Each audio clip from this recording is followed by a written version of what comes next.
Saan ka ba galing, Julmar? Nag-ML. ML na naman. Kaya na pa ako sikat tawag sa'yo para may mag-video sa akin. Kaya yung paglalaro nyo ng cellphone na yan, limitahan nyo din ba? Huwag puro ML. Isipin nyo din yung pang-araw-araw nating pangailangan. Yung cellphone nyo naman, sa inyo na yan eh. Hindi niya sabi na nanghihiram pa kayo sa iba para ubusin niyo yung oras nyo na baka mamaya kukunin na ng may-ari. Sa inyo na yan para ubusin nyo yung oras nyo dyan. Huwag puro ML. Yung mga ginagawa ko hindi naman yan para sa akin lang, para sa inyo o para sa ating lahat.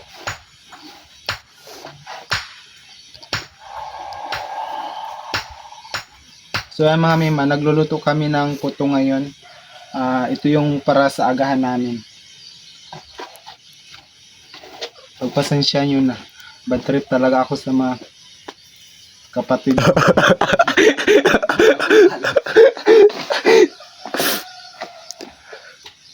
Tapon. Ayusin mo dyan, huwag kang katawa-tawa. Kala mo ha. Luto naman talaga. May pagkukontent ko. Hindi nyo man lang matulungan kung ano yung content ko. Mag-isip lang. Man lang nang kung anong ikukontent ko, hindi nyo man lang ako natutulungan. Ako lahat.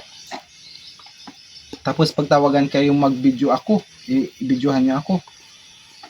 Ganyan, nagtitigas-tigasan pa kayo. Kailangan ko pa kayong ilang business ko pang tawagin yung mga pangalan nyo para kayo magsunod sa akin. Alam niyo mga mima, ang sarap nito. Hinaluan ko lang to ng nyog, kinudkod na nyog, tapos nilagyan ko ng asukal, tapos nilagyan ko siya ng konting asin. Ayan na, may mga naluto na ako. Pakita mo sa kanila. Ayan. Siya ako tawag sa kanila, hindi nila ako sinusunod. Mas inuna pa nila yung paglalaro kaysa tong ginagawa ko na para naman sa aming lahat. Isali mo sa video mo, nahihiya. Sasabihin, nakakahiya. Mas nakakahiya pag namatay ka sa gutom. Sasabi ko sa inyo. Mamaya, pagkatapos ko magluto nito at pagkatapos natin kumain, magigib ka. Si Julhari, kukuha ng kahoy. Tingnan nyo yung kusina natin, ang kalat-kalat. Wala pang hugas-hugas ng plato. Yung ganito na ang daming-daming nanonood sa atin. Tapos sisermonan ko kayo. Ayan mga mima. Ganito yung buhay namin dito. Araw-araw sermonan. Ito na yung pang-anim nating salang. At hanggang dito na lang muna yung lutong sermonan na to.